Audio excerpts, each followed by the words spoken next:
নমস্কাৰ ফ্ৰেণ্ডসকল, স্বাগতম জনাইছোঁ মই আৰ্টেক আছাম জিনেঞ্চনলৈ। পুনৰ আহি গ'লো এটা জব আপডেট লৈ। আজি জবটো হৈছে ইণ্ডিয়ান এয়াৰফ'ৰ্চৰ ফালৰ পৰা জব নতুনকৈ মুকলি কৰা হৈছে। ইয়াতে অগ্নিবীৰৰ পদ হয়। ইয়াতে যদি আপুনি 10 পাছ বা 12 পাছ কৰিছে তেনেহ'লে আপুনি এপ্লাইসমূহ কৰিব পাৰিব। ইয়াতে বহুতকেইটা চাকৰিৰ পদ মুকলি কৰা হৈছে। ইয়াতে চেলাৰীসমূহ 21 হাজাৰকৈ পাব। তো আপুনি ভিডিঅ' স্ক্ৰিপ্ট নম্বৰ হেয়াৰলৈ চাব, সম্পূৰ্ণ তথ্য গম পাই যাব। আপোনালোকে ইয়াতে হৈছে ইণ্ডিয়ান এয়াৰফ'ৰ্চ অগ্নিবীৰ বায়ুসেনাৰ পদ এইবোৰ হয়। দেখুৱাইছে নাম্বাৰ অফ পষ্ট ইয়াতে কিন্তু টু বি আপডেটেড বুলি দিয়া আছে। দেখুৱাইছে নেম অফ পষ্ট অগ্নিবীৰ বায়ু, ডিউৰেশ্যন হ'ব 4 বছৰ চাকৰি হয় এইবোৰ। লাঞ্চ অফ ডেট দেখুৱাইছে ইয়াতে অগ্নিপথ চেম হয়। আপোনাৰ বয়স হ'ব লাগিব 18 পৰা 21 বছৰৰ ভিতৰত হ'ব লাগিব, তেতিয়া আপুনি এপ্লাই কৰিব পাৰিব। ইয়াত দেখুৱাইছে এডুকেশ্যন কোৱালিফিকেশ্যন দিয়া আছে। ইয়াতে 10 পাছ লগতে 12 পাছ কৰা সকলে ইয়াতে এপ্লাই কৰিব পাৰিব। আপোনাৰ মিনিমাম 50% থাকিব লাগিব, তেতিয়া আপুনি এপ্লাইসমূহ কৰিব পাৰিব।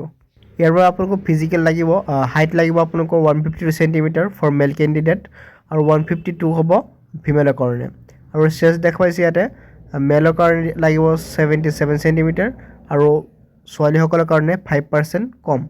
তো আপোনালোকে ইয়াত দেখুৱাইছে। ইয়াতে আপোনাক দেখুৱাইছে আপোনাৰ পে' স্কেলসমূহ, অৰ্থাৎ আপোনালোকে চেলাৰী কিমান পাব। দেখুৱাইছে ফাৰ্ষ্ট ইয়াৰ টাউন পাব প্ৰথম বছৰত 21,000 কিন্তু আপুনি ইন হেণ্ড পাব আৰু বাকী 30% আপোনাৰ পেকেজ এটা পাব।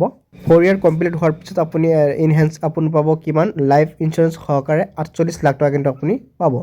তো ইয়াতে ঘৰত আপুনি এপ্লাইসমূহ কেনেকৈ কৰিব দেখুৱাইছে। ষ্টাৰ্টিং ডেট আপোনালোকৰ আৰম্ভণি হৈ গৈছে অলৰেডি জানুৱাৰী 12 তাৰিখৰ পৰা, আৰু লাষ্ট ডেট হ'ব আপোনালোকৰ 8 ফেব্ৰুৱাৰীলৈ কিন্তু লাষ্ট ডেট আছে। তো আপোনাৰ হাতত কেইদিনমান সময় আছে, আপুনি এপ্লাইসমূহ কৰিব। ইয়াতে আপুনি দেখুৱাইছে ক্লিক হিয়াৰ অপশ্যন পাব এপ্লাই অনলাইন। তো ইয়াতে ক্লিক কৰি এপ্লাইসমূহ কৰিব পাৰিব। যদি ভিডিঅ'টো ভাল পায় লাইক কৰি মোৰ নতুন চেনেলটো ছাবস্ক্ৰাইব কৰিব। লগ পাম অন্য এটা ভিডিঅ'ত। ধন্যবাদ।